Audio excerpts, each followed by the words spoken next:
Hey there guys, we're going to be doing some more power creep. We're going to be going back to Safer Sephiroth EXT for another 2-turn clear. This one a little bit easier than the previous 2-turn clear that I've posted. So let's get in here and give it a go. In 15 turns or less, we're going to be doing a lot less than 15 turns. Unfortunately, I don't think we're at the point where a turn 1 clear is possible yet. We'll get there eventually. But for now, we're going to go ahead and grab a well-built Hi-Oh, and this is the party we're going to go with. We're going to be bursting twice in a row, and we are going to get dispelled, but we don't really care, to be completely honest here. So let's get in here and have Hi-Oh, who is still by far the king of turn 1 content, but now we've got Celeste for some really good buffing on turn 1 as well. So let's knock it out. Okay, so to start off, we're going to be using Sylvie to do Ramping Thunder Amplify, and that's pretty much it for turn 1. We're going to use Ihana to give some human killers to the 2 Hi-Ohs. We'll use Sakura to put up the Imperil field. Celeste will do her field, Coordinated Teamwork, which is an undispellable 300 LB buff and a 400 stat buff. And then Surpassing Limits, so that next turn she can have a big LB buff. That's an undispellable as well. And then the 2 Hi-Ohs will just go ahead and burst the best they can. Now, we don't have the good Sylvie Amplify quite yet, but we still did 40% on the first turn. Not bad. So the boss does AoE fire damage. We're all wearing fire resist. Hi-Oh is just naturally fire immune, which is super awesome. And then Sylvie is passive provoking. Now, we did get completely dispelled.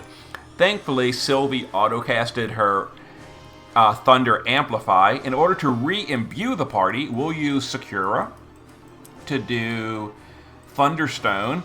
We'll do 2 Sages Fortification to fill the LB gauge, and then a Burst for a slightly bigger Thunder Imperil. We'll use Ihana to reapply human killers on the Hi-Ohs because they're a little bit higher damage here. Then Sylvie will go ahead and she'll do Paladin's Offense for the stat buff, and then a double Clever that'll both refill the LB gauge as well as get rid of the boss's Mirage. Okay, and we just load these up again, and this time we're going to jump into chain with whatever your girl's name is, Winged Officer Celeste. And that should be the end of Sephiroth in 2 turns. A nice, comfortable overkill. 2 turns, handled. Easy, easy, easy when you've got power creep. So there you go. Now, as far as the gear goes, Sakura, the whole party is 100% fire resist because we're not using any buffs, and the boss does do fire damage on turn 1. Other than that, some Esper fill and a little bit of mana reduction.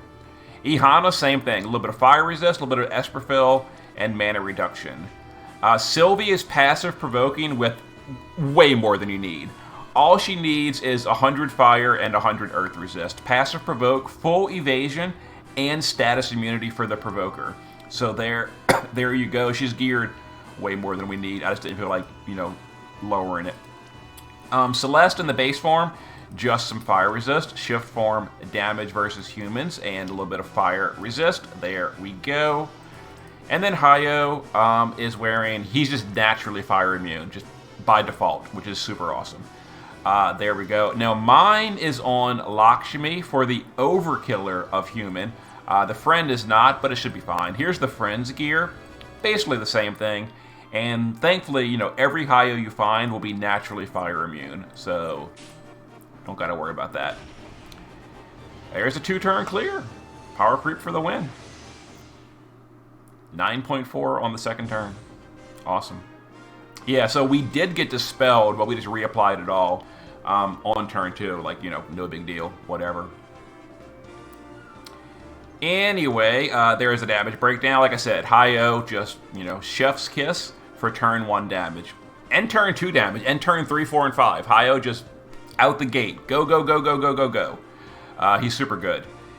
Anyway, there you go. There's a 2-turn clear on Safer Sephiroth. I guess we're going to have to wait until the Neovisions plus Cloud to get a turn 1 clear.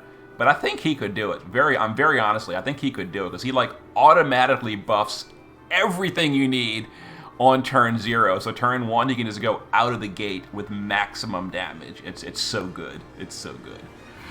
Anyway, see you next time.